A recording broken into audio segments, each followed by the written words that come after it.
Action. Oke, baik. Selamat pagi, Bapak dan Ibu, Mas dan Mbak. Perkenalkan, saya dengan Rafindra Adi Maesa Data Indra dengan NIM 25401.7931. Saya dari Fakultas Humaniora dari School of International Relations. Pada penelitian kali ini, saya dibimbing oleh Mbak Parmentaningrum dengan kode dosen D5384. Untuk penelitian kali ini, saya memiliki judul yaitu Analisis Teori Implementasi Kebijakan Pemerintah Jakarta pada tahun 2017 sampai 2022 dalam upaya menanggulangi polusi udara. Pada kesempatan kali ini, saya memiliki poster yang berisi tentang abstrak, pendahuluan, framework, methods, discussion, dan juga conclusion. Baik, saya akan mulai. Untuk abstrak, saya di sini menjelaskan tentang bagaimana sebuah polusi menjadi ancaman bagi sebuah kota. Tidak hanya bagi sisi kesehatan, namun juga dari sisi ekonomi juga. Karena ini merupakan sebuah satu rumpun. Nah, dampak dari polusi udara ini tidak instan, tapi memberikan efek samping seperti sesak nafas hingga kematian. Nah, fokus pada penelitian kali ini, saya menggunakan teori implementasi kebijakan untuk mencari tahu apa saja upaya yang sudah dilakukan oleh pemerintah DKI Jakarta untuk menanggulangi polusi udara.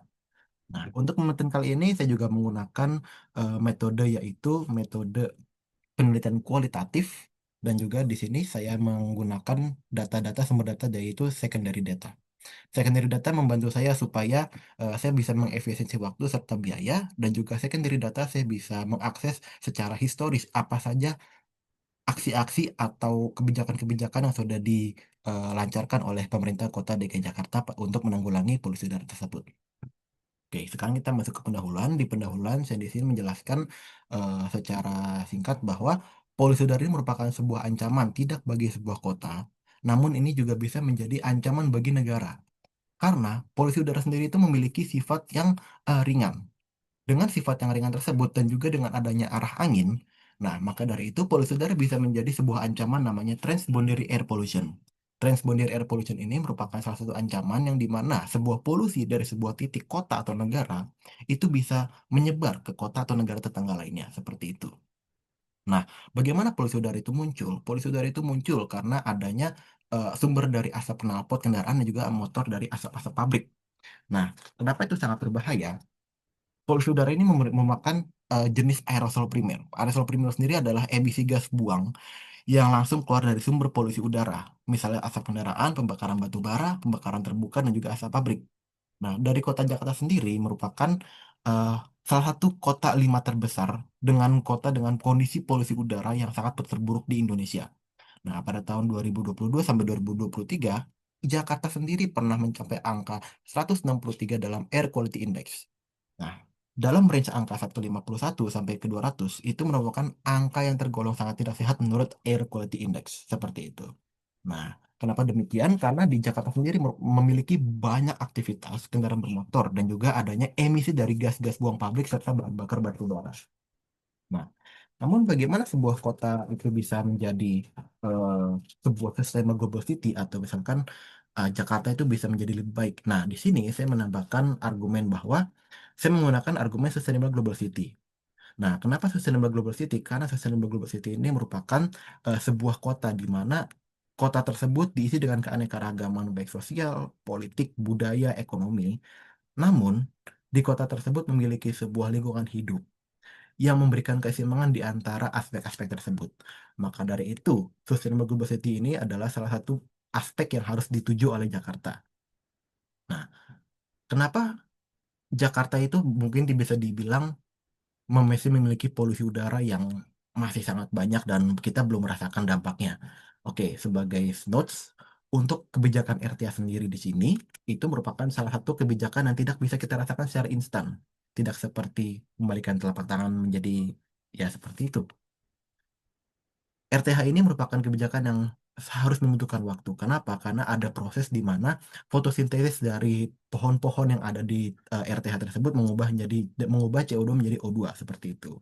Namun di lain sisi, Jakarta juga harus belajar dalam arti mencontoh atau mengambil mengambil ilmu-ilmu dari kota-kota negara tetangga seperti Bangkok contohnya yang sudah memiliki proyek RTH lebih dahulu. Misalnya adalah Green Bangkok tahun 2030 seperti itu. Oke, lanjut kita akan masuk ke framework. Pada framework ini saya menjelaskan membagi menjadi 4 bagian. Yang pertama adalah bagian latar belakang, yaitu pada square pertama, yaitu polusi udara di Jakarta memberikan dampak buruk dan dapat menimbulkan TAP. Seperti yang sudah saya jelaskan tadi, polusi udara di Jakarta memberikan dampak buruk tidak hanya bagi kesehatan warganya juga, tapi merupakan dampak buruk bagi ekonomi, politik, dan juga sosial. Dan juga ini dapat menimbulkan ancaman transboundary air pollution. Nah, yang kedua di sini saya menjelaskan bagaimana upaya pemerintah kota Jakarta dalam menangani isu polusi udara. Nah, di sini saya menganalisa dengan menggunakan teori implementatif kebijakan dengan metode kualitatif. Nah, pada bar keempat di sini saya menjelaskan bagaimana hasil diskusi, hasil analisis, hasil finding dan juga conclusion saya dan temuan saya pada saat saya meneliti. Yang pertama, RTA memang salah satu kebijakan yang layak dilakukan untuk menekan angka polusi udara, namun efeknya tidak instan. Yang kedua, polusi udara di Jakarta dapat menimbulkan ancaman transboundary pollution terhadap negara tetangga. Yang ketiga, pemerintah kota DKI Jakarta harus banyak belajar dari kota negara tetangga seperti Bangkok gitu. Oke, sekarang kita masuk ke methods. Pada methods ini saya menggunakan metode kualitatif dengan menggunakan data-data itu secondary data. Kenapa secondary data? Yaitu secondary data itu memberikan saya efisiensi waktu juga efisiensi biaya. Seperti itu. Dan juga saya juga bisa mengakses ke data-data skala besar dan juga yang secara historis karena saya bisa melihat bagaimana perkembangan-perkembangan atau kebijakan terdahulu baik dari Jakarta atau dari Bangkok yang sudah terjadi dan itu bisa saya jadikan sebagai argumen tambahan untuk penelitian seperti ini. Nah, data-data tersebut saya ambil dari scientific publication dan juga government publications. Oke, kita masuk ke bagian discussions. Untuk bagian discussion sendiri, saya di sini menggunakan teori implementasi kebijakan. Nah, teori implementasi kebijakan itu terdiri dari atas 4 bagian. Itu adalah idealized policy, ada target group, implementation organization, dan juga environment factors. Untuk yang non-implementation atau unsuccessful implementation ini merupakan hasil akhir dari faktor-faktor yang sudah saya jelaskan di sini. Oke, yang pertama adalah idealis polisi. Secara singkat, idealis polisi ini adalah sebuah kebijakan yang diidealkan atau skema ideal yang ingin direalisasikan oleh pemerintah Provinsi DKI Jakarta. Nah, pada idealis polisi ini memiliki 3 faktor sendiri, yaitu formal policy, type of policy, dan juga the program. Lalu selanjutnya adalah target group. Target group ini adalah sebuah target atau sasaran yang dituju oleh pemerintah Kota DKI Jakarta dalam menentukan bukan menentukan, tapi dalam menjalankan program pembangunan RTA ini. Nah, di target group ini sasarannya adalah semua masyarakat Jakarta, baik dari kalangan bayi hingga ke orang tua. Kenapa? Karena masing-masing dari kalangan ini memiliki manfaatnya masing-masing tersendiri. Seperti misalnya untuk anak bayi yang masih kecil, mereka bisa jalan-jalan pagi dan juga menghirup udara segar. Bagi yang sudah remaja atau sudah bekerja, mereka bisa bersantai hingga bertukar pendidikan atau misalkan bertukar informasi. Untuk yang lansia mereka juga bisa menikmati jalan-jalan sore di situ. Oke. Lalu selanjutnya adalah the implementing organization. Nah, dalam sebuah kebijakan, jika tidak ada sebuah organisasi yang menjalankan, itu tidak akan berfungsi. Maka dari itu, di sini implementing organization yang ada pada kebijakan RT ini, saya bagi menjadi 4, yaitu main actors, stakeholders, swasta, dan juga the others. Oke, di main actors ini adalah pemerintah kota di DKI Jakarta tersendiri.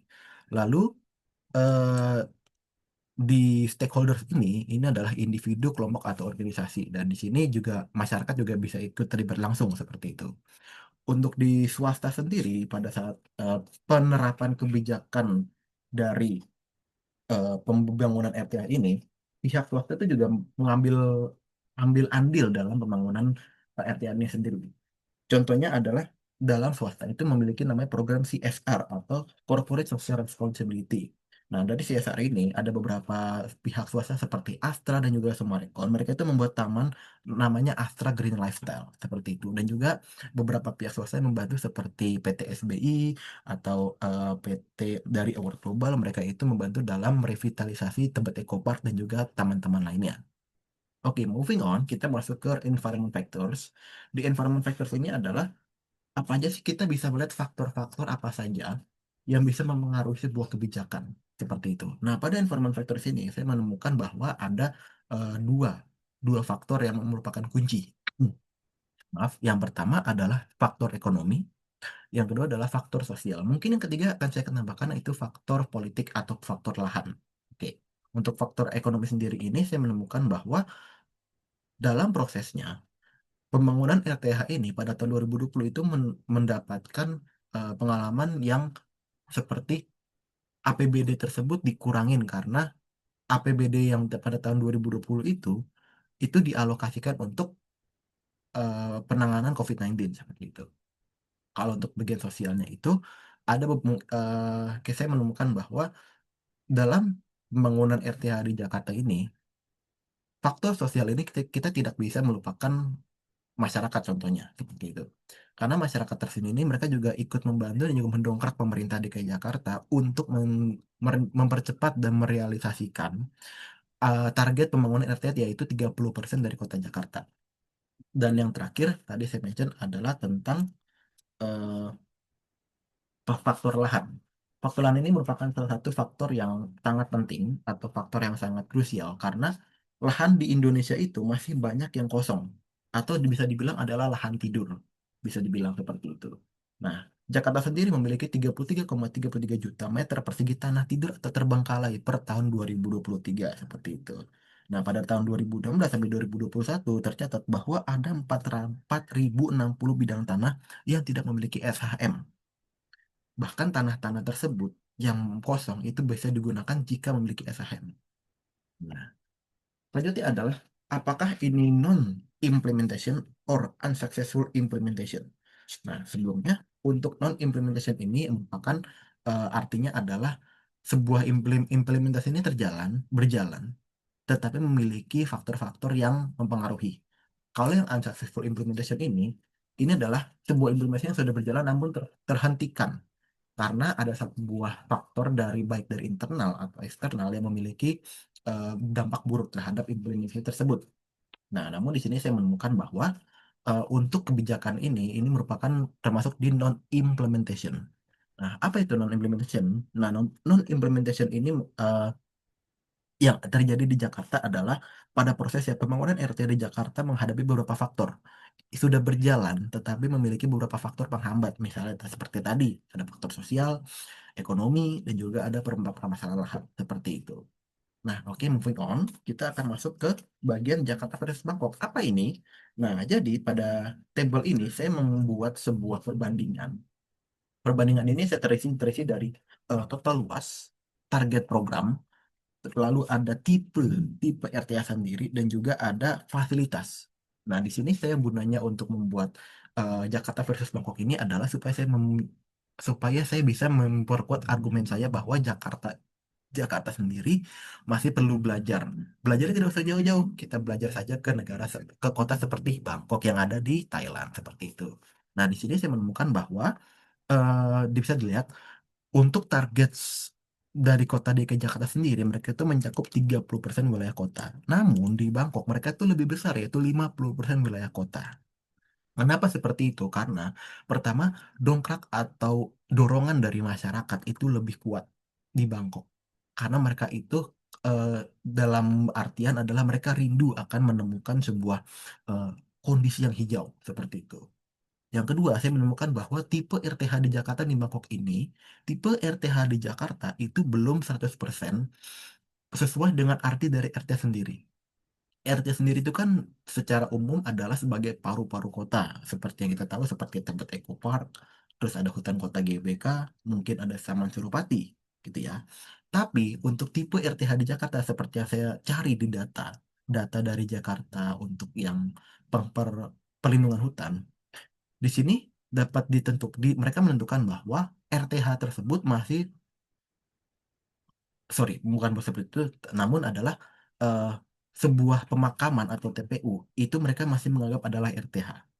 Nah, itu kan tidak mungkin bisa kita nikmati karena RTH sendiri adalah sebagai paru-paru kota dan harus memiliki fasilitas untuk memadai RTH tersebut seperti itu. Namun di Bangkok sendiri, mereka itu untuk tipe fasilitasnya mereka itu sudah sangat sangat sangat sangat sangat on point sekali.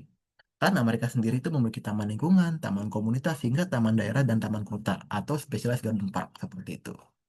Oke, sebagai conclusion, di sini saya menyimpulkan bahwa polusi udara itu tidak hanya memberikan ancaman bagi sebuah kota, tapi polusi udara juga memberikan ancaman bagi negara tetangga seperti itu. Karena adanya transboundary air pollution. Nah, si RTH sendiri ini kan dibangun untuk sebagai paru-paru kota. Jadi RTH ini diharapkan bahwa untuk mengurangi polusi udara, RTH diharapkan untuk menyerap semua dioksida yang ada di Jakarta seperti berasal dari eh, kendaraan bermotor, pabrik-pabrik dan segala macamnya itu diubah menjadi O2 dan juga menjadi eh, sumber utama oksigen yang ada di kota tersebut seperti itu. Yang kedua, RTF sendiri juga merupakan salah satu kebijakan yang bisa membantu mengurangi ancaman transmodern repollution serta membantu kota Jakarta untuk mencapai status Sustainable Global City. Ini juga sangat penting sekali. Namun pada saat pelaksanaan si kebijakan RTA ini tidak jauh dari permasalahan lahan, permasalahan sosial, dan juga permasalahan ekonomi seperti itu. Nah, untuk menanggulangi permasalahan lahan, Jakarta bisa belajar dari Kota Bangkok. Kenapa? Karena di Kota Bangkok terdapat satu taman yaitu namanya Benjakiti Park. Pemerintah Kota Bangkok sendiri itu dia menggunakan eh, lahan kosong yang dulunya adalah pabrik tembakau dan diubah menjadi sebuah taman yang indah yaitu Benjakiti Park.